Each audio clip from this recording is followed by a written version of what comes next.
Hello guys, Mocap here. A man tries to escape from a collapsing room by solving a puzzle. 3 days earlier, shy physics student Zoe had attended a lecture on the quantum theory of the Zeno effect, which states that when you look at a system, you cannot change it. Her professor asked her to take a risk over Thanksgiving break. Ben, seen earlier in the collapsed room, is an inventory boy at a grocery store with a smoking habit, and he is upset at his boss's refusal to promote him to a better position and higher pay. Jason is a young stockbroker who is respected by his colleagues for his fast and aggressive lifestyle. Zoe, Ben, and Jason receive a gift from a trusted acquaintance, Zoe's professor, Ben's boss, and Jason's client. After solving the puzzle, the clue invites them to the Minoan escape room for a chance to win $10,000. Veteran Amanda, ex-miner Mike and escape room enthusiast Danny arrive and join Zoe, Ben and Jason in the waiting area. When Ben tried to leave the room to smoke, the doorknob snapped, locking the inside and revealing the oven's temperature gauge, making the room hotter and hotter, causing everyone to panic except Danny, who refuses to believe the heat is real. Zoe noticed Amanda's agitation and tried to calm her down with water from the water dispenser. Zoe sees a sign asking for drink trays, and as they tap 6 trays at once, they notice that an escape hatch is open in the next room. Jason escapes first,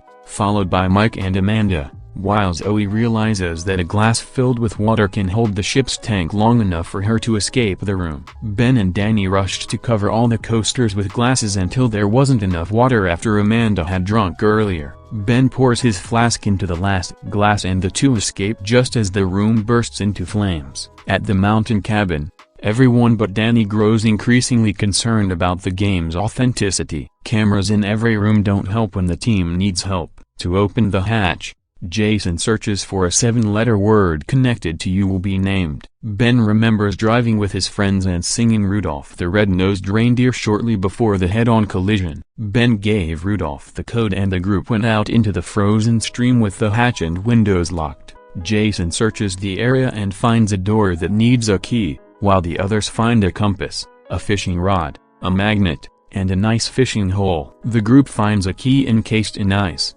Danny tries to get Ben's lighter to melt the cube, but falls through the ice with the lighter and drowns. The group is devastated by Danny's death and shocked at the orchestration of his death, stating that he had fallen through the ice while grabbing a lighter. Worried about hypothermia, Jason convinced everyone to huddle together and use their collective body heat to melt the ice. When they got the key, Jason managed to turn the lock, but the door wouldn't open. The party fled across the stream into a new door that opened just as all the remaining ice crumbled beneath their feet. The third room is a reverse bar with a pool table. When the team enters, they feel that the space has been taken to a new level. They notice a door without a handle. Mike believes that the 8 balls missing from the pool table must be a doorknob hidden somewhere in the bar. A telephone wire fell from the ceiling and the telephone warned everyone to watch their step. Music starts playing, followed by a screeching dial tone. Each time the sequence repeats, part of the floor will fall. Amanda climbed the wall behind the bar and found the safe with a 4-digit combination.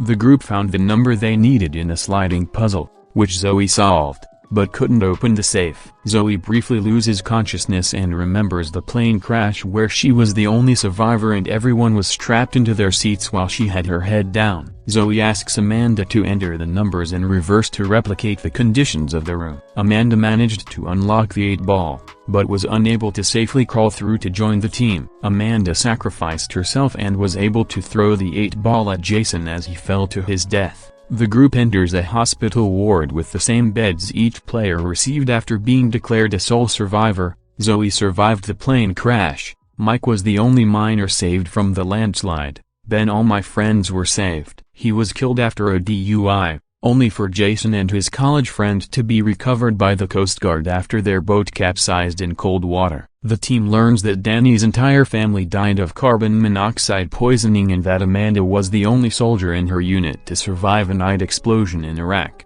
The remaining survivors realize that careful planning led them all to the escape room, find out who is the luckiest of the lucky ones, and that every aspect of the game is modeled after their lives.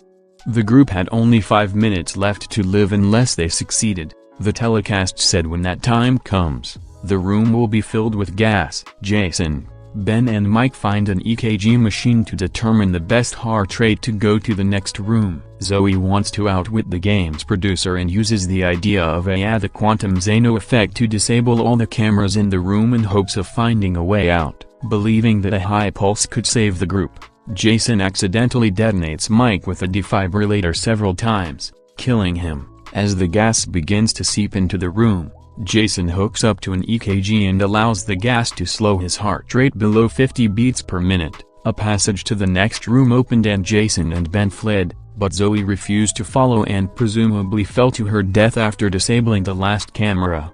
Jason and Ben enter the fifth room, whose walls and furniture are decorated with optical illusions. Ben, angry that Jason killed Mike in cold blood and didn't bother to help Zoe, believes that Jason wasn't the only survivor who was chosen. Considering Jason's behavior in the game, Ben feels guilty in front of Jason and admits that while wearing a red parka, he deliberately killed his roommate in the sea in order to survive himself. When the hatch to the next room opens, Jason and Ben are contaminated with a hallucinogenic substance. Ben discovers an antidote to inject into one of the recipients and the two fight to the death.